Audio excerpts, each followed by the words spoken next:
Yo, what is up guys, Ghost here, welcome back to another video. So I think it's safe to say that over the past few days, we've seen Delta Force Hawk Ops generate an unbelievable amount of hype, reaching the top spot on Twitch with over 265,000 live viewers, in large part due to Tencent's insane marketing push and them throwing a ton of money at the game, not only sponsored videos, but there have been a lot of sponsored streams as well.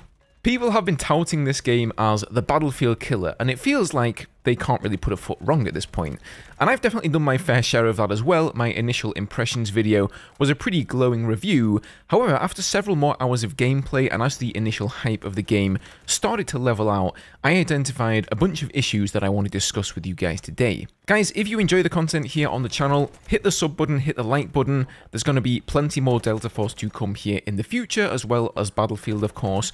I'll be streaming the game as much as I can, both here on the channel and over on Twitch, and as always, thank you guys so much for the support. So if my last video was about Delta Force doing things better than Battlefield 2042, this one is kind of going to be the opposite of that. And before anybody takes to the comments section and says that I'm, ragging on the game too hard for an alpha, I know it's an alpha, I think that's a good thing, and that's precisely why I want to critique the game now, so they can hopefully improve it. So let's begin with the big issue here, AI bots. So I was actually shocked to learn that yes, Delta Force has AI-controlled soldiers that it will use to fill in servers, much like Battlefield 2042 does. Now, whilst this astute fellow here, Skateboard Ouijas, pointed out over on Twitter, it's a closed alpha, which means limited players, and they wanted to reduce queue times for matches. But the issue here isn't the fact that AI bots are being used, it's that they're being hidden and are purposefully masquerading as real players with names ending in stuff like TTV, which, for those of you who don't know, it's a pretty common tag for Twitch streamers to use. Now again, I don't have any problem with AI players in this game, to be honest with you. I could easily wait 5 minutes for a queue so that we could get a full round before we start, but I understand the logic, for the developers. But hiding these AI soldiers from us definitely comes across as deceptive. Now all of a sudden I find myself second guessing if that amazing round I had was legit at all, or was it simply because I was playing against a bunch of AI? Who knows, I couldn't tell you. Now, not only that, but these AI are cracked. They actually seem to have the ability to beam you across the map through smoke. They aren't affected by the bad netcode, which is another negative that we'll get into later, and seemingly have other godlike abilities, which again, because most players don't realize they are indeed AI, means they're going to call hacks and otherwise simply not understand how they died. Now luckily for Team Jade, this is an easy fix. Just have an AI marker on these soldiers, just like Battlefield 2042 does, or in my opinion, better yet, remove them entirely. I honestly don't think this game is going to have a problem with player numbers, especially considering it'll be free to play. Now let's talk gun customization. Delta Force's system is incredibly in-depth, maybe too in-depth in fact, and I do wonder, after some time spent with this system, whether it's just complicated for the sake of it. Some weapons in this game have over 10 different attachment slots that you can change, and then you can even fine-tune specific attachments like optics and stocks. And I feel like this specific feature is one of the ones that players won't really even bother to touch, it's just sort of there for the sake of it. Overall, the system is pretty cool though, and I know a lot of people are in love with it, but I fear that it might get a little bit too tiresome in the future. I've spent a lot of time messing around with different setups, and it took me almost an hour to figure the whole thing out. Oh, by the way guys, one tip, if you've modified a weapon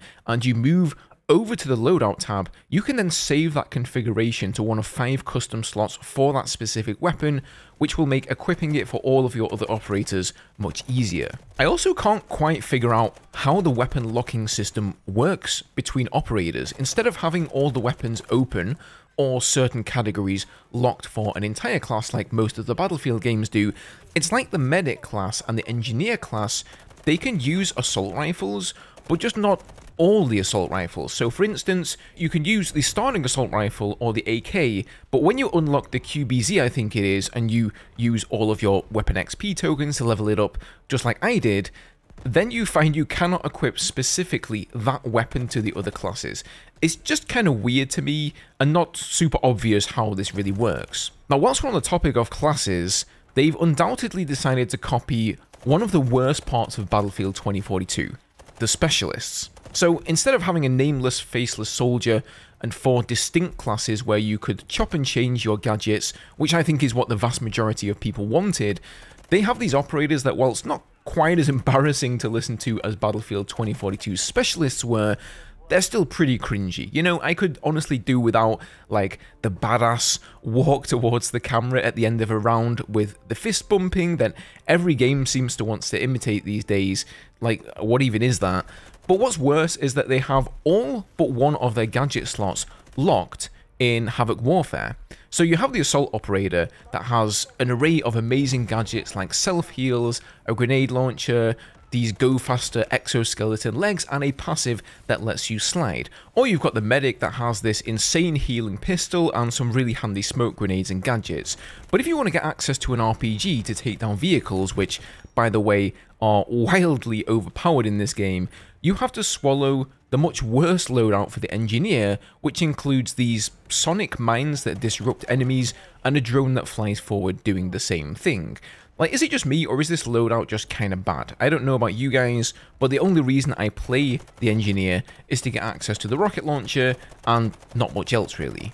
And then there's the Recon class, which has this wall hack arrow that reveals pretty much everybody on the battlefield, not just for herself, but the entire team as well. So if you thought that Pike's wall hacks were bad, oh boy, just wait until you've got about 10 snipers on the enemy team constantly spamming these arrows over the valleys and peaks of Ascension and spotting you every 2 seconds, literally for free. At the very least, they need to make this ability squad-wide, if not a personal trait, if not get rid of it altogether, although I think that's unlikely. I just find it ironic that, you know, the wingsuit, Pike's wall hacks, and McKay's grappling hook was some of the most disliked features of 2042 and led to this insane movement and unpredictability, but we're already seeing some of them implemented here, and who knows if they have plans for the former two in the future. We've already seen another operator that looks like a male version of Liz, so soldier-fired TV missiles are pretty likely already. I just don't really understand why they wanted to take one of Battlefield 2042's most hated aspects and double down on that. And the only conclusion I can come to here is that they're prepared to row against the tide and take some criticism in order to sell cosmetics. And sadly, this is probably one of the few things about the game that won't change. It's not a deal breaker for me though, it's not really the biggest thing in the world. I don't hate the operators, but just why, you know? Now moving on, let's talk about movement. So I like what they're doing by trying to slow down the gameplay a little bit. I especially like the addition of the lean function. They're not going full milsim or anything like that, but it's definitely, you know, a slower paced game than Battlefield 2042, and I applaud that. However, right now there is just no fluidity to any of the animations. Whether you're transitioning from crouching to standing, switching weapons, ADSing, leaning, using a gadget, everything just feels extremely stiff. The game will not let you do any of these two things in tandem. So if you want to sprint and use a gadget to heal, or crouch and use something, it just feels incredibly annoying when coming from Battlefield 2042 that does let you do those things. And whilst I understand that that's part of slowing down the gameplay, right now it feels more like playing in treacle. It's pretty janky, and it's just not a great experience. I think it definitely needs some more work. Now, the netcode is also not fantastic. In fact, I would say that right now it feels worse than Battlefield 2042's netcode, which is also, as we all know, not great. And I also believe that this game may well have SBMM, or skill-based matchmaking, a feature that has thankfully stayed out of the Battlefield franchise, but has plagued the Call of Duty franchise. I can't really prove it, but all I know is that after my first couple of games, the skill level of players went up drastically. There's also a rank button you can turn on for Havoc Warfare, so it's possible that it's only enabled for the ranked play, which I don't really understand the difference between that and the unranked play, to be honest with you. And I think most people are using that button because otherwise they end up against a bunch of AI. Now, without a doubt, one of the things Battlefield 2042 actually does far better than Delta Force are the vehicles.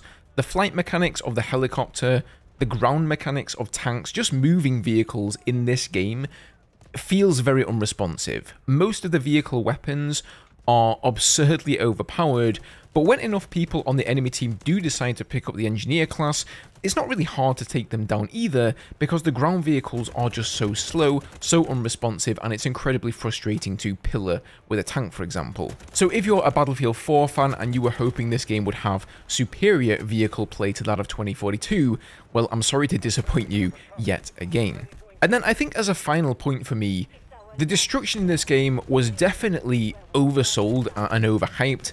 It seems to be very inconsistent. You'll encounter the odd building that can have its roof smashed in, but then you can't seem to take down a tree with a tank. It's as if they've designed specific small areas of maps to be destructible, but on the whole, I would say that, again, this is generally better in Battlefield 2042, which isn't really saying much, because that was one of the biggest points of feedback from Battlefield fans. So I'm definitely enjoying my time with the game. It's not perfect, and a lot of these issues will hopefully be improved before launch, but I would say that they've had a pretty successful alpha, and if you're a Battlefield player who's waiting for the next game, you could certainly do a lot worse than Delta Force Hawk Ops. But does Battlefield 2025 and EA have anything to fear? Absolutely not. Although, you know, I do hope this lights a fire under EA's ass for sure, but to be honest, I think Delta Force is kind of riding high on the negative stigma around Battlefield 2042. They're almost feeding on that. And if that game would have been a resounding success, like Battlefield 1 or 4, I honestly don't think people would be holding Delta Force in such high regard. So if you enjoyed the video today, guys, leave a like, subscribe to the channel, and let me know your thoughts in the comments below. Have you been enjoying Delta Force? Is it better or worse than 2042 for you? Have a good day, and I'll see you guys in the next video.